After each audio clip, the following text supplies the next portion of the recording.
Well, here we are, January the 5th, 2024. And I wanted just to put out a couple of things with regard to this year that is ahead of us and just submit it to you and just see where it's going to develop. I would suggest that 2024 is going to be quite a pivotal year. In other words, we could really see incredible moves forward. Uh, and obviously, conversely, we could see some real setbacks. So I want to talk about that. There are two areas I want to talk about. One is some of what I see developing globally in the Far East, and that being quite a significant focus.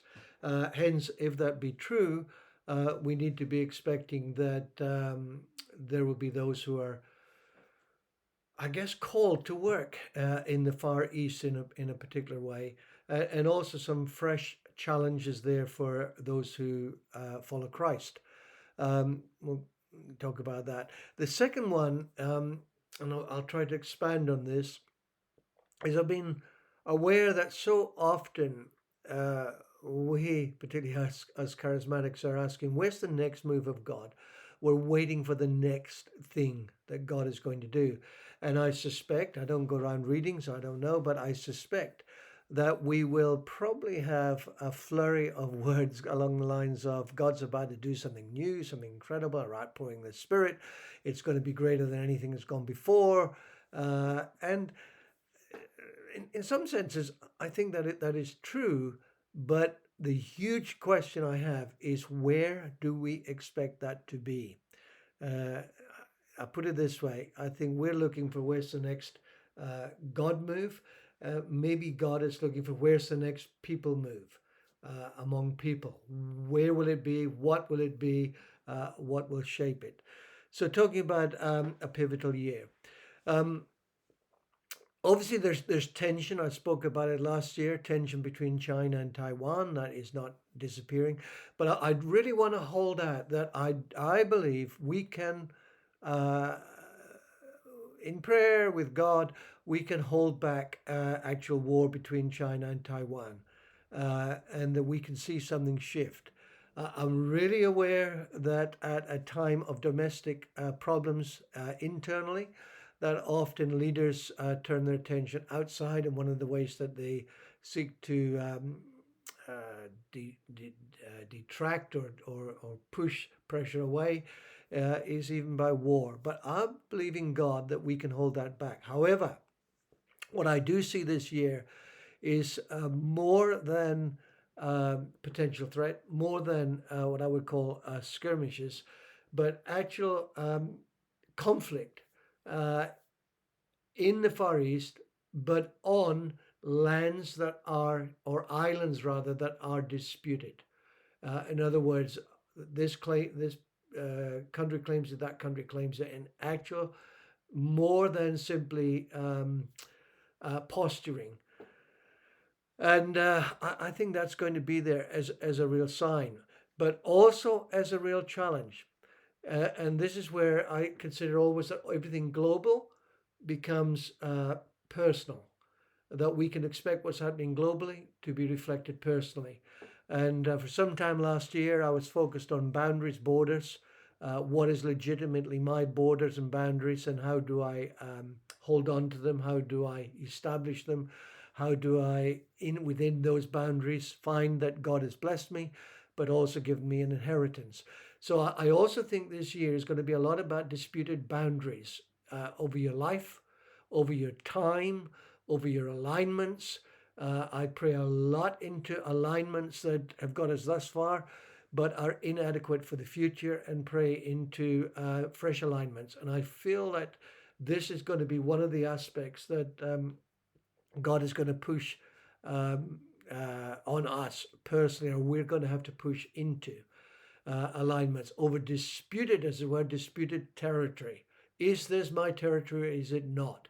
And we're going to learn a lot about when do you submit, when do you yield, when you just suck something up, and when do you say no, not in this space, not in this time. And throughout this year, I feel God is going to add to us a lot of understanding about not just boundaries, but about times. God set for the peoples the boundaries, the exact boundaries, and the kairos times for their existence, so they might seek after and find me, says the Lord. Is what Paul quotes in the book of Acts. And so I think we're also going to understand a lot more about times, that the enemy understands times, but the enemy has limits set on the times when they can be very active and very present. Hence, there are 40 days in the wilderness. Once it's over, Jesus departs in the power of the Spirit. The enemy departs, but waits for an opportune time. In other words, it'll come round again, but this is not an opportune time. And I have in my heart for a number of situations, like a 2 year period through to the end, therefore, of 2025, beginning of 2026, a 2 year period to really establish a place of peace and prosperity for something ongoing. Now, again, I want to jump now up to the global perspective. I believe by the end of this year, we're going to be well on the way to either seeing the elements very present for a what could only be termed a third world war, war on a much more global scale than we're seeing it currently, or we're going to push through to whereby there is genuine dialogue, genuine peace like we've never ever had it before. Now, I say that obviously as someone who does not believe that in that sense God has foreordained this, that, and the other to happen, and so we sit back passive. Even if we believe that, we're always taught to pray, let your kingdom come, let your will be done. And I feel this year is very pivotal on the global scene. Either we're going to go into a cycle of significant war, famines, and the like, or we're going to find that we push through to a place of peace and security that is not false, not surface, but very, very deep and very, very solid. That's the first strand. The second strand I want to talk about is I do believe we're coming to a real people movement. Now, by this, I do not mean some kind of conviction on people. They come running to our centers. We instruct them how to raise their hand, how to pray, etc., and it all ticks our box as before. For some years, I've been very provoked on Peter's journey to Cornelius' household, and he gets there, and there he perceives that God's at work outside of his known boundary. Cornelius has an encounter with Jesus. Peter has a major encounter with a world that he had avoided. And I think this is where God is taking us. Many times we've said God is doing something new, as if he's given up on something before. No, it's not that sense. The new is that the journey we've gone on has got us to this place. And I feel the journey that we've gone on means for us, it is now looks like something completely new. It's a learning process for us. Of late, I've been reading the chapter prior to Peter going to Cornelius' household, and it's deeply, deeply provocative. One, Peter has his vision in Joppa. Joppa is the place where Jonah was told to go to the Assyrian Empire, to Nineveh, and proclaim repentance to it, and he ran the other way.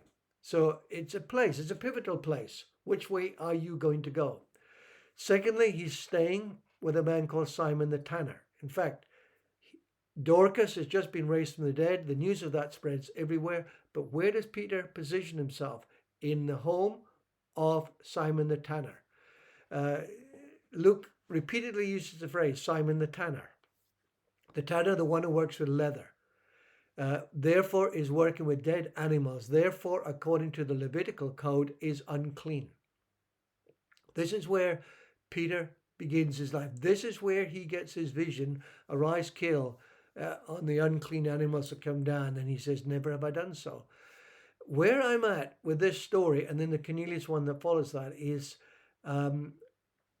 we stepped so far, but there's another major step beyond that.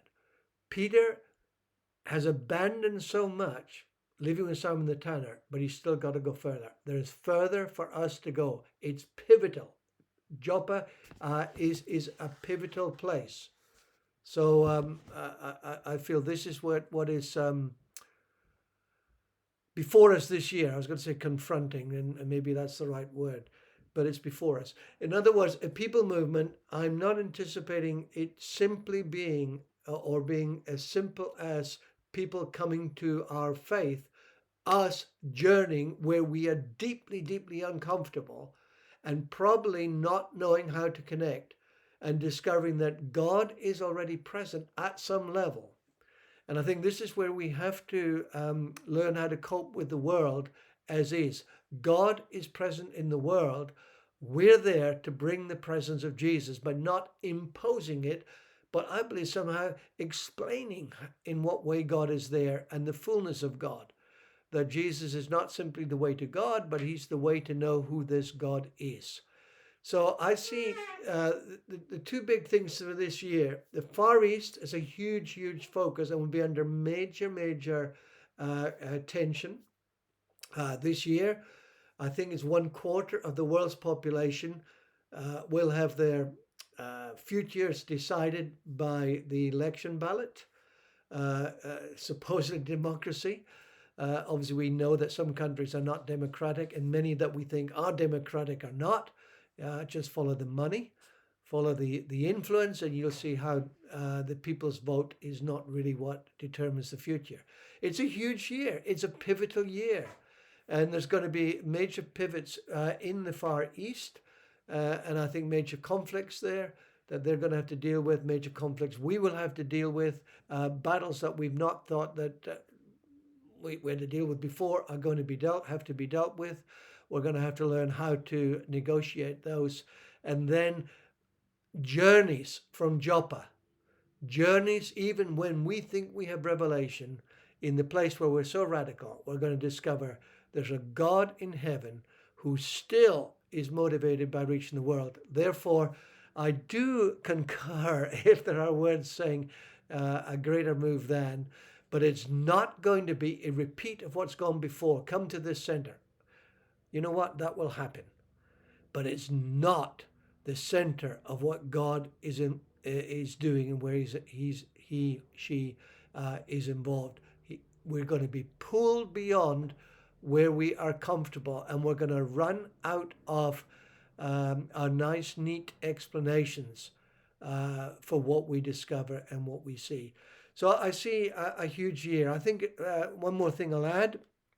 It's a year when toxicity, as we closed last year and come into this year, it's a year when toxicity is going to be expulsed. And toxicity in its worst form is religion. And sadly, the worst kind of religion is that which takes Christian symbolism, such as the cross and the like, and redeploys it, abuses it for its own use. And we're going to see a major war with regard to religion over this year.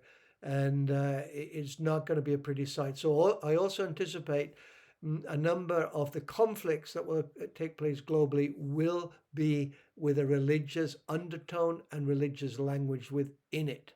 I think we've already seen that with Israel and Gaza, and we continue to pray for the breakthrough of that. Just to add a couple of final things, I think 2 years ago I spoke about food shortages. That is continuing.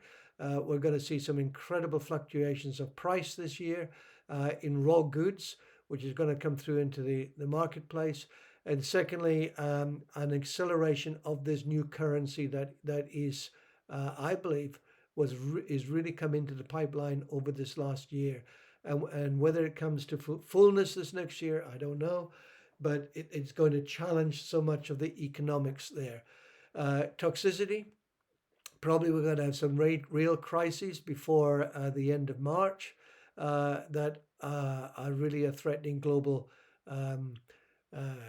order, maybe more than global security, global order, and what should be anticipated. And we'll see that outplayed in a number of the elections. It's like global, national, personal. They're all interrelated. So a pivotal year.